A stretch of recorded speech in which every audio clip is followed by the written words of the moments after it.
गुलाल चुराने वाला भूत। एक गरीब बूढ़ा भिखारी था जिसका नाम संजय था। संजय को होली खेलने का बड़ा शौक था, लेकिन पैसे ना होने की वजह से संजय होली खेलने के लिए गुलाल नहीं खरीद पा रहा था और संजय की होली बिना रंग खेले ही बीत जाती है। कुछ समय बाद संजय की मृत्यु हो जाती है।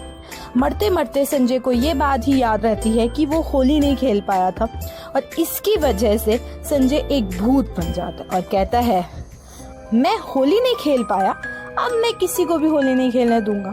संजय का भूत होली आने तक एक पेड़ पर ही होली का इंतजार करता है। कुछ समय बाद होली आ जाती है और संजय का भूत कहता है, आ गई होली जिसका मुझे इंतजार था, अब मैं किसी को भी होली नहीं खेलने दूंगा। ये कहकर संजय का भूत पेड़ से नीचे उतर जाता है और कहता है, लेकिन मैं लोगों को होली खेलने से रोकूंगा कैसे? संजय का भूत सोचने लगता है और उसे एक तरकीब आती है।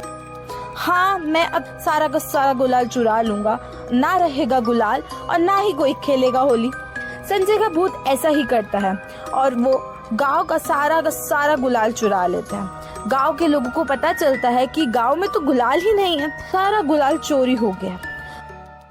अरे भाई, गांव में तो गुलाल ही नहीं है, अब हम सब होली कैसे मनाएंगे? अब हम सब दूसरे गांव से गुलाल ले आते हैं। ये कहकर कुछ लोग दूसरे गांव को निकल जाते हैं। ये बात संजय का भूत सुन लेता है। ये लोग तो दूसरे गांव में जा रहे हैं, अगर ये वहाँ से गुलाल ले आए तो आराम से होली खेलेंगे, मैं ये नहीं होने दूंगा।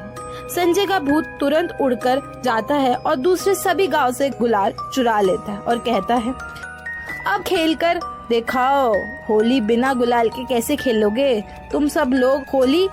संजय का भूत सारा का सारा गुलाल एक गुफा में छुपा देता है और वहीं पर बैठ जाता है और कहता है, अब कोई भी होली नहीं खेल पाएगा, लेकिन क्या मैं ये सही कर रहा हूँ? जो मेरे साथ हुआ अब वो ही सबके साथ कर रहा हूँ।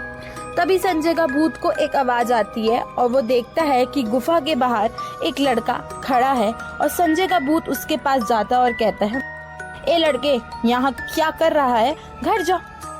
अंकल, मैं देख नहीं सकता और मुझे होली खेलने का बड़ा शौक है, लेकिन गांव में सब जगह में देख चुका हूँ, मुझे कहीं भी गुलाल नहीं मिला। क्या आपके पास गुलाल है?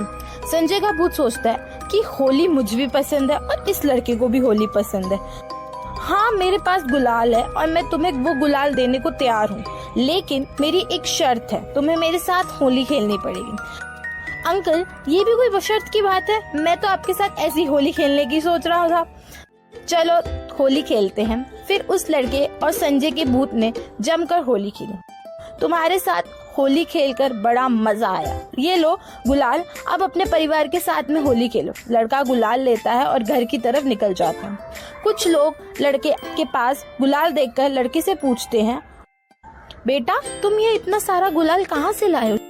यहाँ से कुछ दूर एक गुफा है, वहाँ पर एक बहुत ही अच्छे अंकल है, उन्होंने मुझे ये गुलाल दिया। अगर आप लोग उनसे गुलाल मांगोगे तो वह आपको भी गुलाल दे देंगे।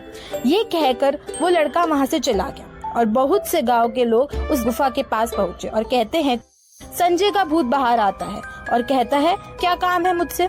संजय के सारे शरीर पर गुलाल लगा होने की वजह से तो सब लोग उसे एक इंसान की तरह ही समझ रहे थे और कहते हैं, हमें एक लड़के ने आपके पास भेजा है और कहा है कि आप एक बहुत ही अच्छे इंसान हो और आप हमें गुलाल जरूर देंगे। संजय का भूत, हाँ, मैं तुम सबको गुलाल दे दूंगा, लेकिन मेरी एक शर्त है कि आप सब लोगों को मेरे साथ होली खेलनी होगी। भाई, ये भी क्या कोई शर्त हुई है? हम तो आपके साथ बिना किसी शर्त के भी होली खेल लेंगे।